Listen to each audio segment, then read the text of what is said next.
I must stress here the point that I appreciate clarity, order, meaning, structure, rationality. They are necessary to whatever provisional stability we have, and they can be the agents of gradual and successful change.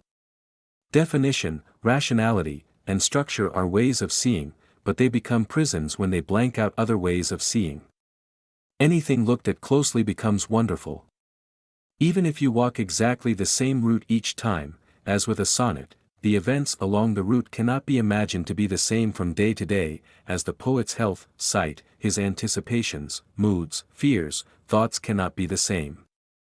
I am grateful for, though I can't keep up with, the flood of articles, theses, and textbooks that mean to share insight concerning the nature of poetry. What destruction have I been blessed by? If we ask a vague question, such as, "What is poetry?" we expect a vague answer, such as, "Poetry is the music of words," or, "Poetry is the linguistic correction of disorder." If the greatest God is the stillness all the motions add up to, then we must ineluctably be included. There's something to be said in favor of working in isolation in the real world. Once every 500 years or so, a summary statement about poetry comes along that we can't imagine ourselves living without. If a poem is each time new, then it is necessarily an act of discovery, a chance taken, a chance that may lead to fulfillment or disaster. Not so much looking for the shape as being available to any shape that may be summoning itself through me from the self not mine but ours. Poetry leads us to the unstructured sources of our beings, to the unknown, and returns us to our rational, structured selves refreshed. To be saved is here, local and mortal.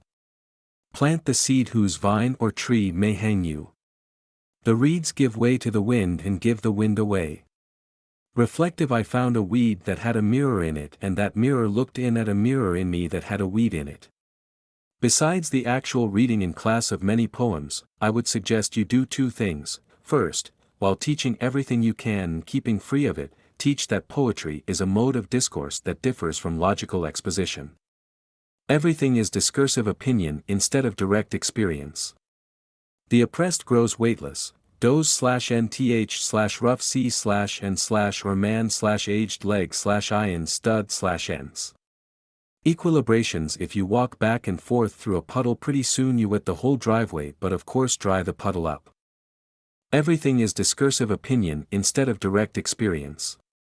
The oppressed grows weightless, does/nth/rough c/and/or man/aged leg/iron stud/ends. Equilibrations. If you walk back and forth through a puddle, pretty soon you wet the whole driveway, but of course dry the puddle up. You came one day, and as usual in such matters significance filled everything, your eyes, the things you knew, the way you turned, leaned, stood, or sat, this way or that. A poem generated by its own laws may be unrealized and bad in terms of so-called objective principles of taste, judgment, deduction. I can't tell you where a poem comes from, what it is, or what it is for, nor can any other man. The reason I can't tell you is that the purpose of a poem is to go past telling, to be recognized by burning. That's a wonderful change that's taken place, and so most poetry today is published, if not directly by the person, certainly by the enterprise of the poet himself, working with his friends. The poet exposes himself to the risk.